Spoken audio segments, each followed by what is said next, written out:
Hey, what's up? It's Kit. Time for another video. As I am sure that a lot of new guys are going to find this video. Let me do the usual channel intro.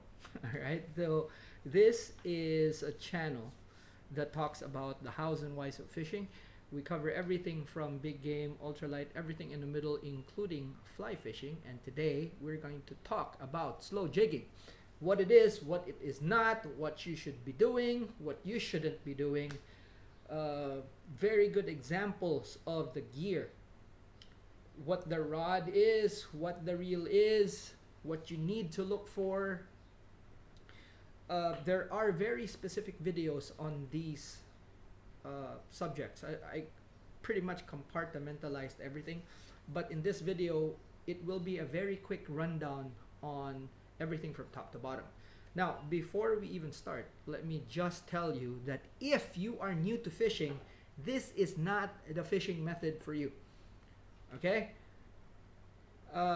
If you have a bit of experience, especially in fast jigging, then you'd be able to kind of cope with this whole thing. But what I can tell you is that if you are new, this should not be the very first method that you should dive into, because the gear is kind of delicate. Okay, it's made to do something really specific.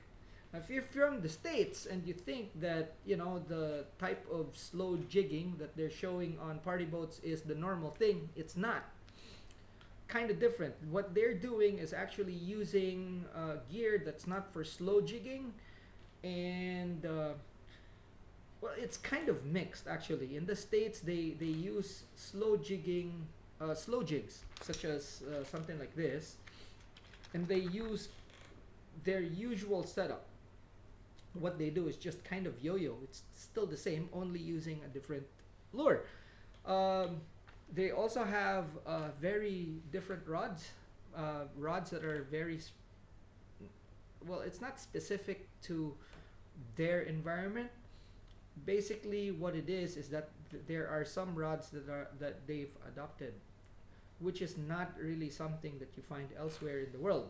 Okay, now as far as the US is concerned, their market, or that type of fishery, is kind of new to this whole thing, and they pieced together a Frankenstein system that's not really slow jigging. So it's kind of a different thing. It's a hybrid that they made things work for them.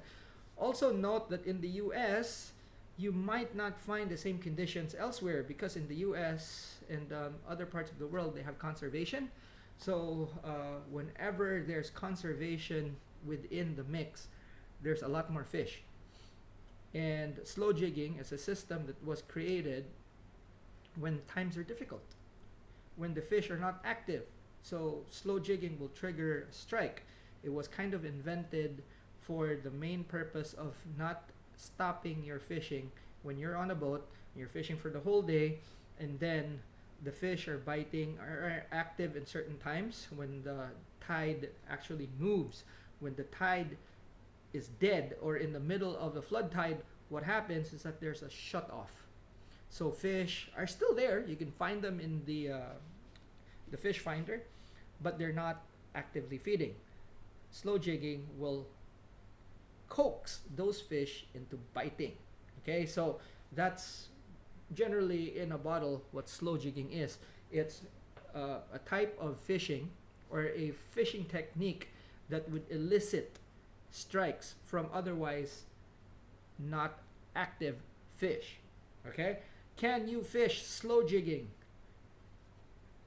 on times when the fish are active? Yes. But the thing is, just because of the nature of how it is, it might be that you're at a disadvantage. So which means when the fish are actively feeding and you're using a slow jigging rod and reel, it will take you a lot of time to bring that fish up. Whereas with, say, other methods like conventional jigging, let's say fast jigging, the rod is made so that, or the rod or reel is made so that it's kind of like a small winch where you hook the fish and you bring it up. Okay, so in a nutshell, that's that. Now, what sets slow jigging apart from other types of fishing? The rod. Okay, so let's start from the rod. The rod has a recoil. So, what I mean by that is that when you are reeling without doing anything, okay, when you reel, the rod tip loads. Okay, it loads, and then it has a spring back action. Boom. So what happens when you do that is that the jig, as soon as it reaches its apex, it actually gets okay, so the rod goes down, and then it springs back, and then it lifts the jig, and the jig starts its action, whether it be fluttering, okay, rocking, or sliding. So that recoil makes the jig jump and do its action. That's very, very important. Now, a lot of rods, the market for rods are really flooded with a lot of rods that say that, you know, they're slow jigging rods, but they're kind of not. Now, true slow jigging rods have that automatically. When you reel in, it loads, bang. Okay? The characteristic of this rod is purely for the action of the jig and not for fighting the fish. Okay, a very good example of a rod, as I mentioned, I'm going to actually show you exactly what I am using. This is a deep liner logical 60. This is a number 7, which is kind of my all-around rod, and it's very light, quite powerful actually, and it works jigs really well. Now, I believe this is up to about 500 or 400, 500 grams, something like that for this particular one. Okay, so one of the things that you will find when it comes to slow jigging is the weight. The weight of the rod, the weight of the reel, actually quite light. Okay, lightweight. So this is really light. Now that's kind of like a theme for slow jigging, because remember, slow jigging is a method that you're supposed to be using when the fishing is tough. So when the rod and reel are light, when the gear is light, what happens is that it's very sensitive. Okay, so as far as rods are concerned, remember, rods have a recoil, A, and B, they are made to present the jig.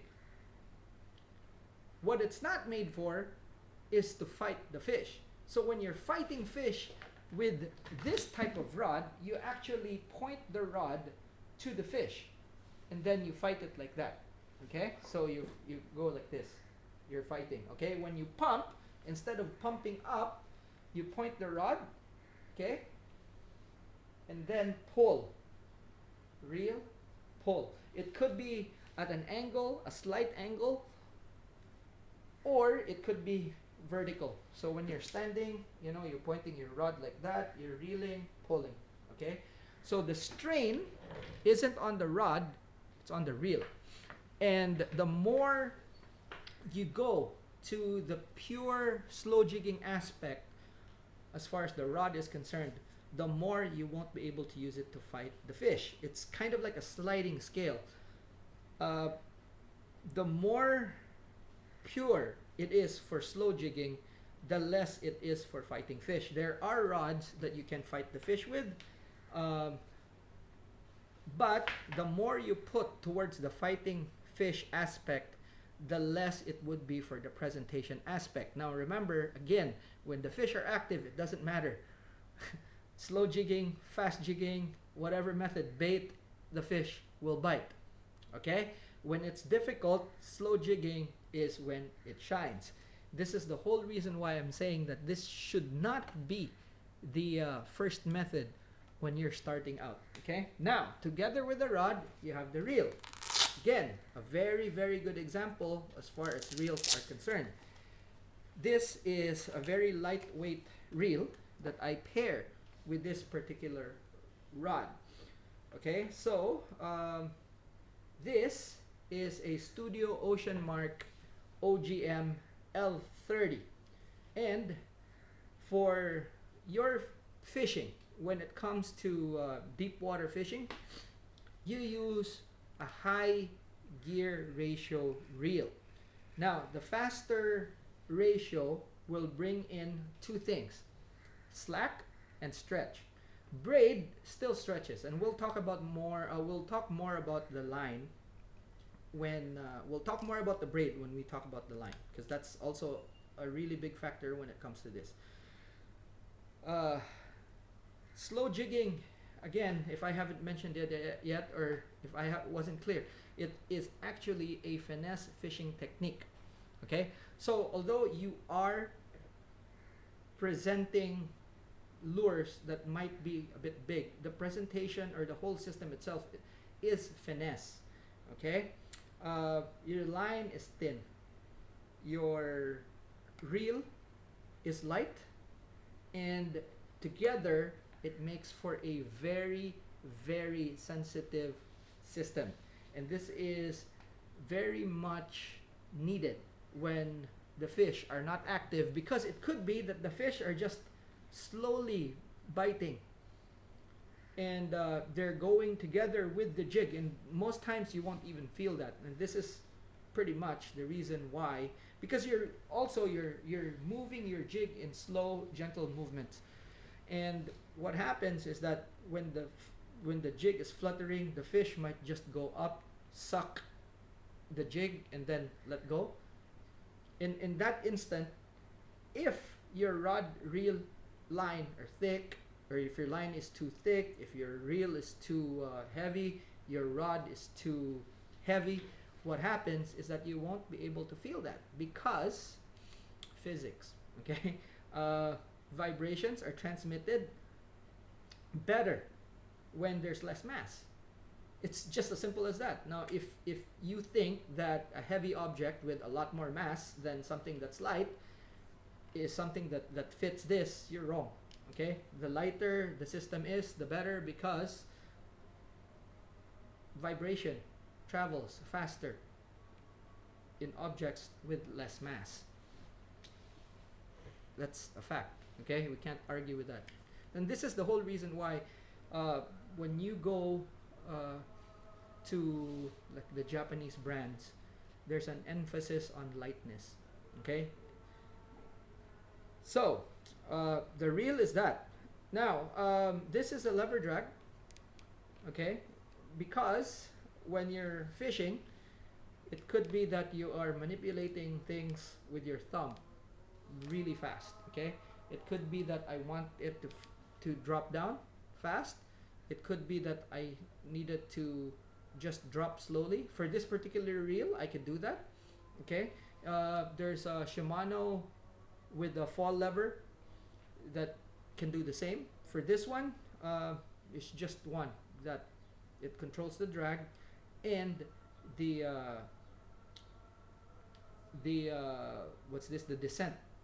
Now it's also something that needs to be pointed out. When it comes to slow jigging, you can't use a spinning rod and reel, although a lot of people would argue, but you can't. Okay, when you're dropping the jig, and it has nothing to do with the rod and reel, it actually has to do with the jig.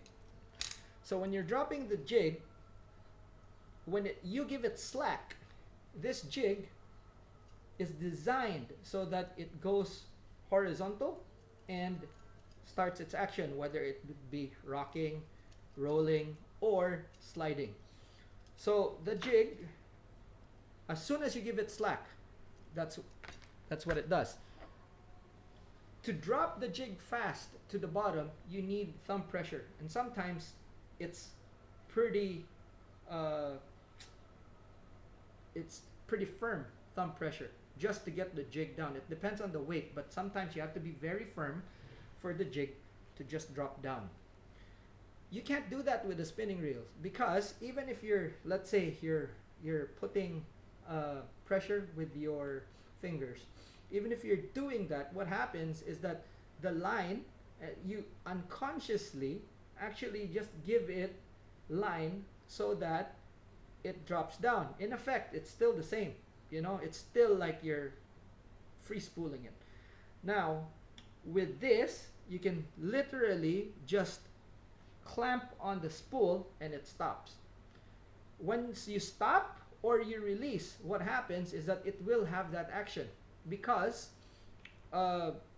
it has kind of nowhere to go. So the initial action or reaction of the jig as soon as you clamp things down is to stop. As soon as it stops, it'll attempt to flutter, slide for a little bit, and then you could drop down. So, which also means that when you're dropping down, you can manipulate it. Just if you're thinking, let's say at 80 meters, there's fish holding. So you're dropping down, you're fishing 200 meters. At 80 meters, there's fish.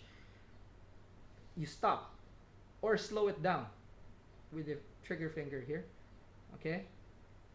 Slow it down, bang, bang, bang. You work it like that. And then what happens is that your jig would actually kind of dance while it's going down. Here's a trick. There's a tip for you. So, you know that marketing thing that one brand actually said that you can manipulate it? That's for people that know it's just the thumb and the forefinger that you use to actually do the same thing. Okay, so if you want your jig to drop really fast, you clamp it down there. If you want it to kind of dance, you know, see that gap here? Look at the finger, it kind of fits, and that's not by accident. Okay, that's by design. So basically you can actually just go to actually work your jig on the way down. Okay, so as far as reels are concerned, you could get a star drag. Lever drag is a bit more convenient, but the main thing there is that the reel should be light, because for the whole system, aside from the jig, this is the one that carries the most mass. And for vibrations to get transmitted to you so that you'd be able to react with a hook set, light. Okay? Now, this is not cheap. And unless you're very committed to this fishing type, shouldn't be something that you start with. Okay? So, very, very important. Now, the line. There is American style braid, and then there's Japanese. Now, Japanese lines are thinner than US lines. So if they're saying that it's 20, in reality, US lines actually break at a higher test than 20. It could be that some are actually breaking at around 50. That won't work, especially on a system like this, where you want your jig to be moving as much as it should.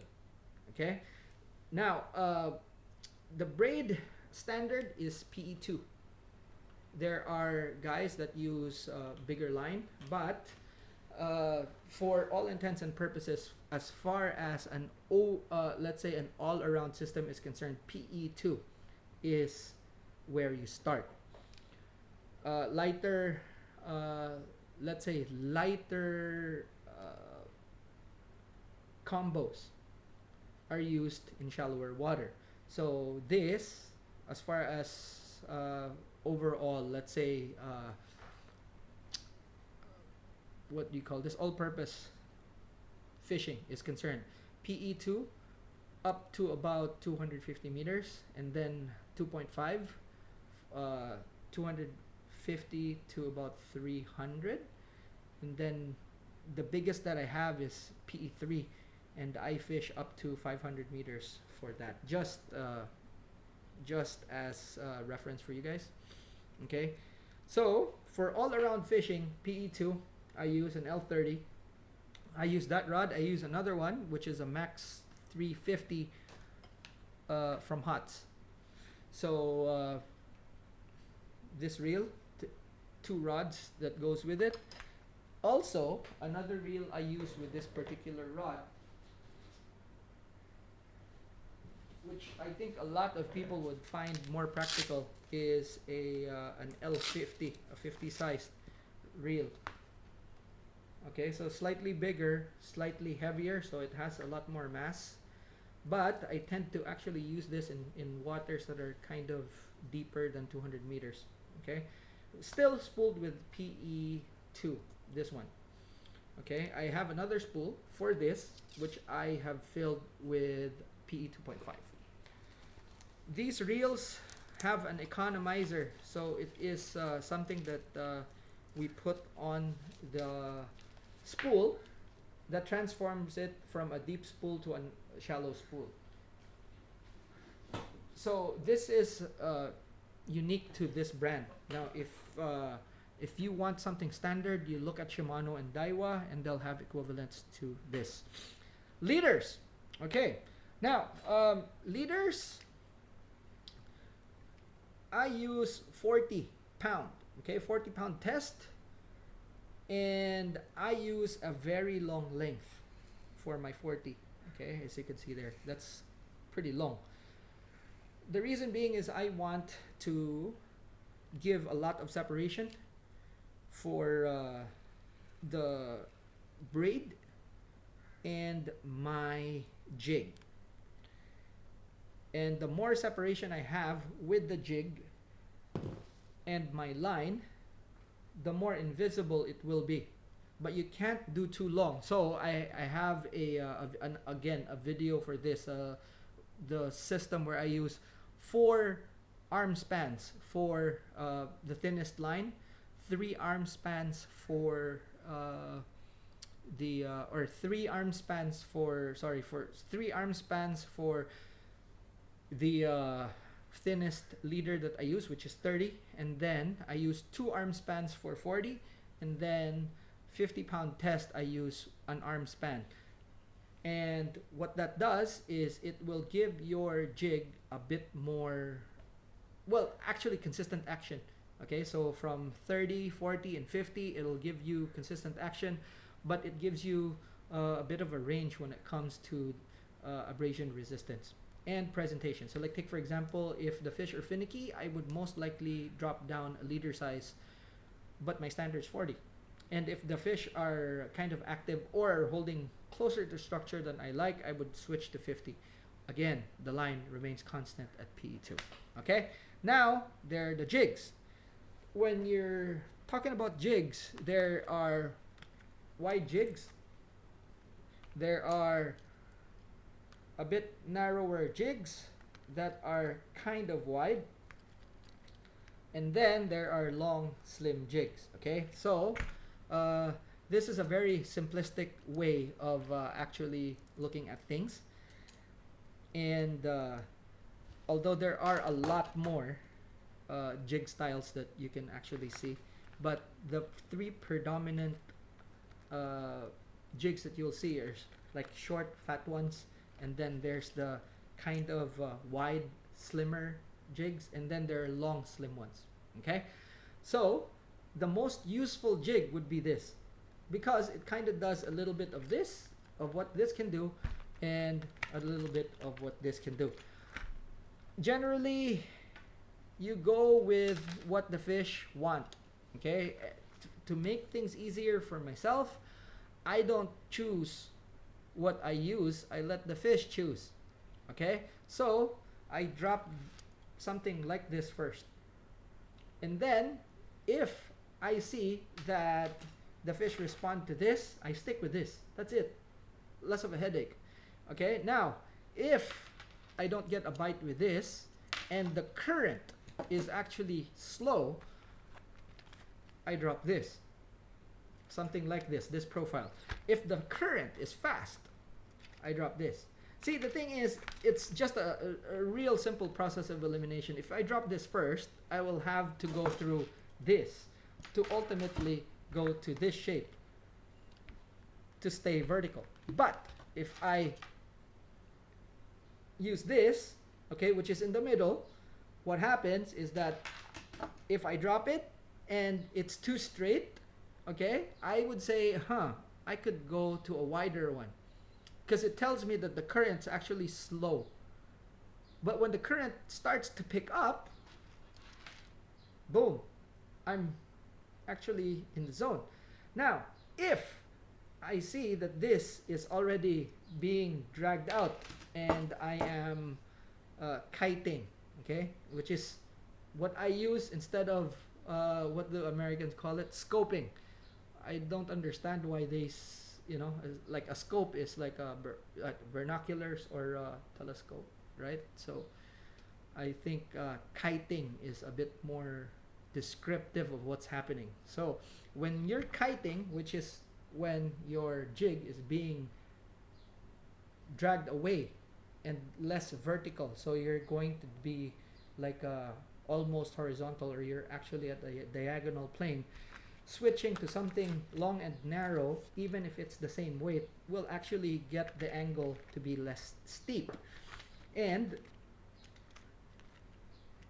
see, if I'm at this what do you call this, at this profile, and I can see that it's actually being carried away, then I know it's just one switch. Boom, switch to this. I don't know if that makes sense. If it doesn't, I actually explained this again. 1, 2, 3. Made it simple. Even the rods, the reels are the same. 1, 2, 3. Okay. So leader, line, yeah, hooks. Now slow jigs usually have 4 hooks. Although in some parts of the world, 4 hooks are not allowed, or even 2 hooks are allowed as maximum. So if given the choice of which hook I will use, it would be the front. Okay, so I'll do away, if I could only use 2 hooks, I will do away with the one at the back, or one up front, one on the bottom. But for slow jigging, standard is actually 4 hooks. Okay, now as far as attaching is concerned, as you can see here, I have a solid ring and then the assist hook. Okay, now when I attach this to the rod, I will have another solid ring here that holds my line. And by the way, as far as hooks are concerned, for slow jigging, all the hooks are turned in. And there's a reason for that. If they're all turned outward like that, the aim for slow jigging is actually to hook the fish and the other hook to go in. If the hooks, if the hooks are pointed out, you'll just have one hook in the fish and the other one will be facing the opposite direction and won't be able to hook the fish. And that's the reason why they're both turned in. So as you can see here, you have 2 hooks, and there's also configurations where the hooks are not aligned with each other. So this is called an offset, and the regular arrangement would be sort of like this, where the hooks are actually sitting like that with each other. Okay, so you can see like there. Okay, the hooks are facing each other and they're equal, and then there's also offsets such as this. They're both correct. That's standard. This is not. Okay, but again, it's very important that your line is not attached to this solid ring. It's not attached to this split ring. It is attached via another solid ring or a swivel on the split ring, like that. Now, your hook positioning is very important. On each type of jig, there is a deep side and then there's a flat side. Okay, generally where the eye is where the bottom of the jig is, but it's not always the case, as I have explained in my videos. But you can clearly see on this jig right here that if you look at the profile, I have to be careful here. If you look at the profile, okay, now see, there is the deep side, which is this, as you can see. Okay, so it goes like that. So this is the deep part, and this is the flat part. The hooks sit on the flat part right there. Okay, now as I have actually mentioned, you can see here that I have placed a solid ring where the line should be. Okay, and I will show you the arrangement right there if it focuses.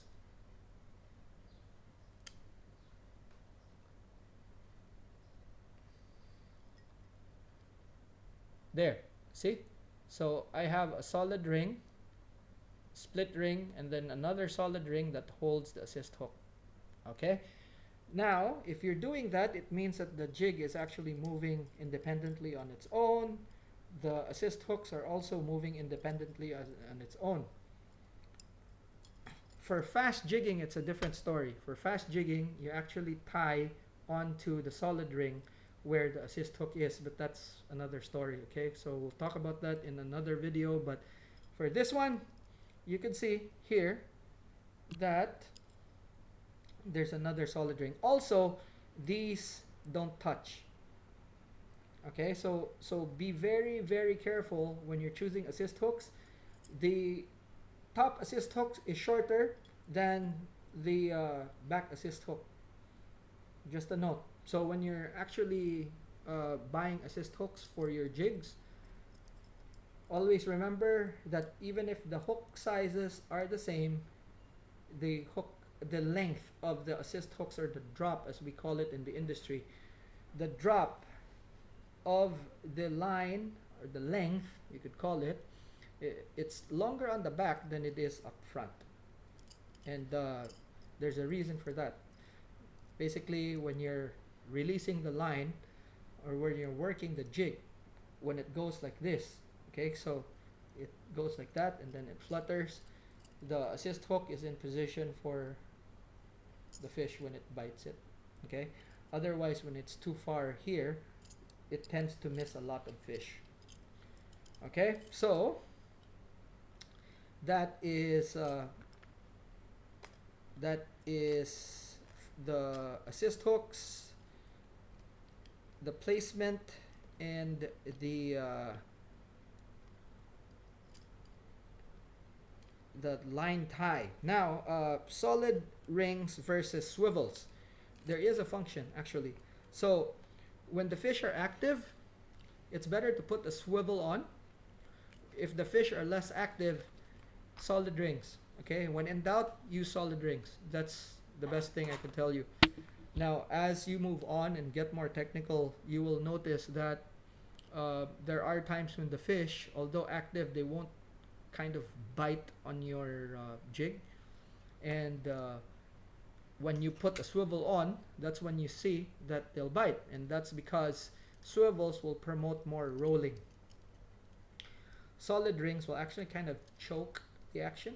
Okay, so they kind of give you like that kind of action. But if you put a swivel, it gives it a bit more freedom of motion, and sometimes that triggers the fish to bite.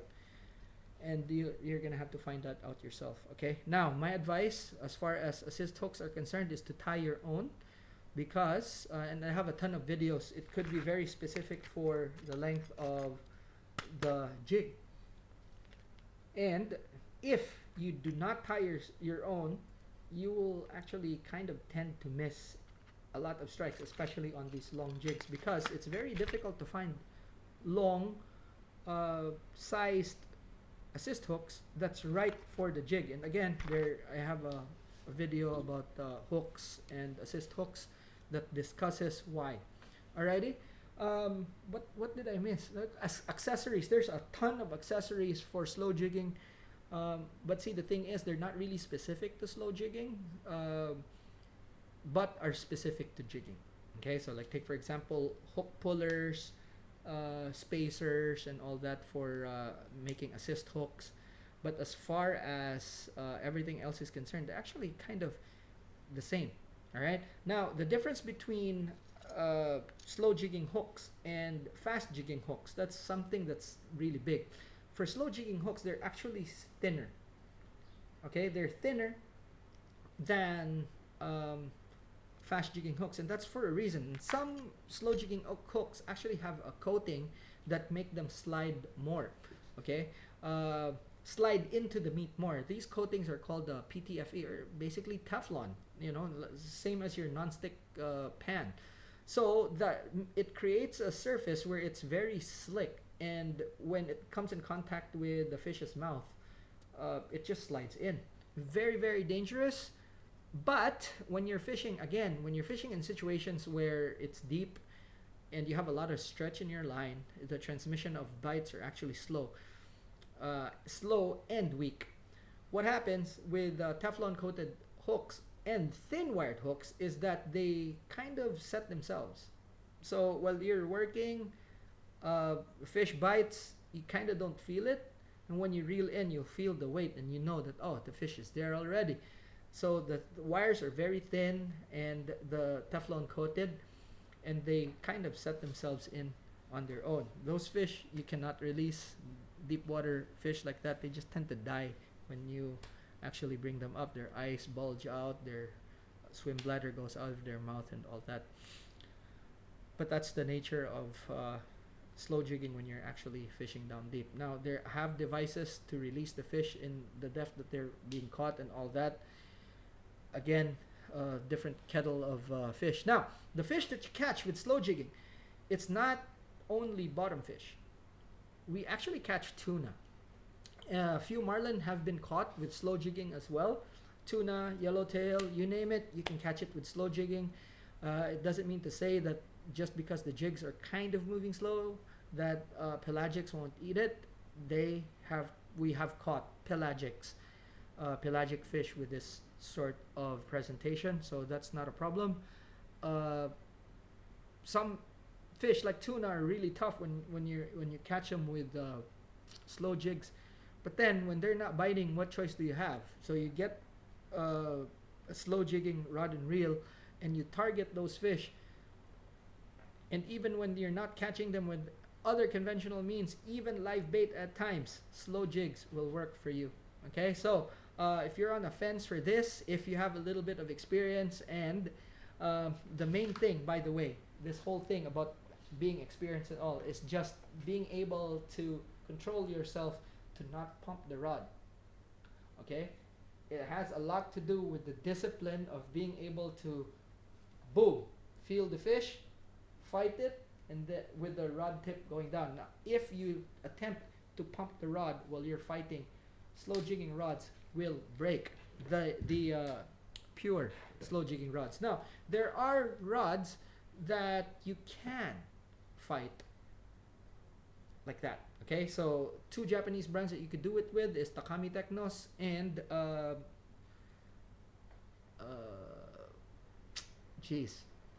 Garage Nagi. Okay, those are the rods that I would actually kind of stick with if I'm going to buy slow jigging rods, because the makers for those rods actually kind of got into the science of these things. Other rods I kind of can't recommend, but that's on you. That's, you know, a lot of people have their own theories, and I'm pretty sure that if someone is selling something, they will push it. Okay, again, that's something that you should actually be very, very careful of when you're getting your information from someone that's selling stuff. More than likely, they want to sell their stuff even if it's the wrong thing. Okay, now this is kind of still something that the Japanese are dominating. So the best rods, the best reels that you could ever get are all Japanese. They're not cheap, but they do work. So that's that. So just consider this when you're actually trying to get into this. This is a considerable investment, and it's a fishing method that, although is kind of easy to learn, you could easily get into mistakes as well, depending on who you listen to. So, you know, don't just listen to me. Could be that you you know, try all the other theories out there, but one thing is very, very important.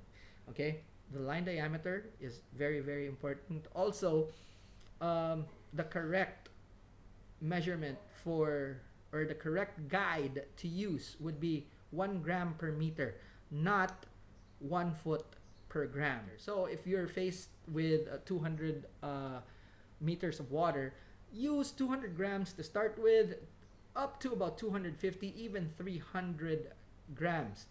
Don't use 80 grams and 30 feet of water. There are exceptions. There are exceptions, okay? And yeah, so as far as basics is concerned, that is it for this video, and I hope you learned something. If you want your friends to learn with you, best way is to share this video. Okay? That is it. And the more we share, the more people know. What else do I need to say? Support the channel, like, subscribe if you haven't yet. And if you want to help this channel move forward, click on the membership button. Thank you very much for joining me today. Hope you learned something. I really hope you learned something. And for the new guys that are just new and you haven't subscribed yet, yeah, subscribe and go through the channel. And that is it for this video. Thanks so much for watching. I'll see you in the next one. Class dismissed.